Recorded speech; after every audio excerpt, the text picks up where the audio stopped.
This is likely the final Wisconsin update. We've had plenty of polls now, but I need to admit that I was reading some of them wrong.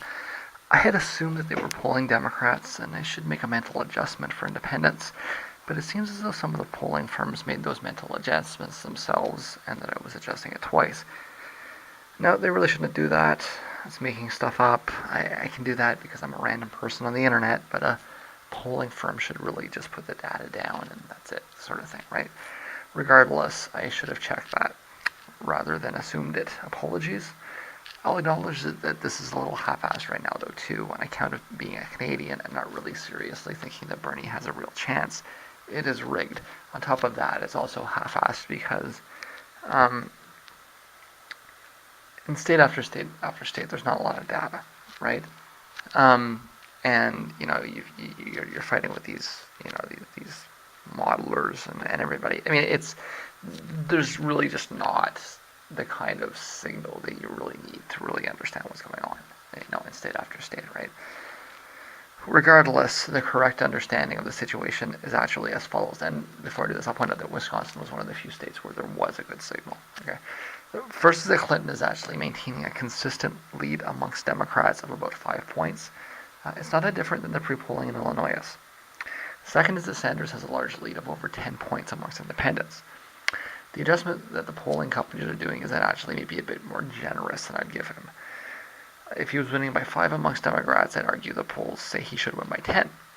The polls actually say he's losing by 5 amongst Democrats. I'd argue the polls suggest it should be about a split then, because I'd want to make about a 5-point difference. But they're giving him an extra 5 points. This is similar to what they were doing in other states like Ohio and Illinois. They're setting up higher expectations, and when he doesn't meet those expectations, a sense of disappointment will set in. With everything lined up, the polls suggest a split on voting day, and then you have the early ballots and the voter suppression and everything else. I don't think you should be excited about the results. The results that are officially recorded will likely be very close to a clean split. She may win by 1, or he may win by 1, or something like that, right? I think you're being set up for a fall. That said, presuming he picks up 10 delegates in Wyoming, that's going to put him about 20 delegates behind where I suggested he needs to be, which is just all the more reason he needs to win big in New York. That's right. Even if he loses in Wisconsin, the math will still not have really changed. But if he can't win New York, huge. It will be finally time to declare the race a long shot. Okay, that's Wisconsin. I'm not really. I'm calling it for a split because I think that she's going to cheat. But it doesn't really matter as long as she doesn't somehow win a blowout. His chances to win will neither be really damaged or increased by what happens in Wisconsin, regardless of the media narrative.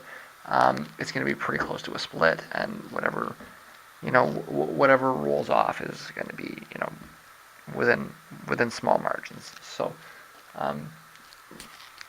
it's Wisconsin's an interesting state and everything, but it's not going to make not going to make or break anything.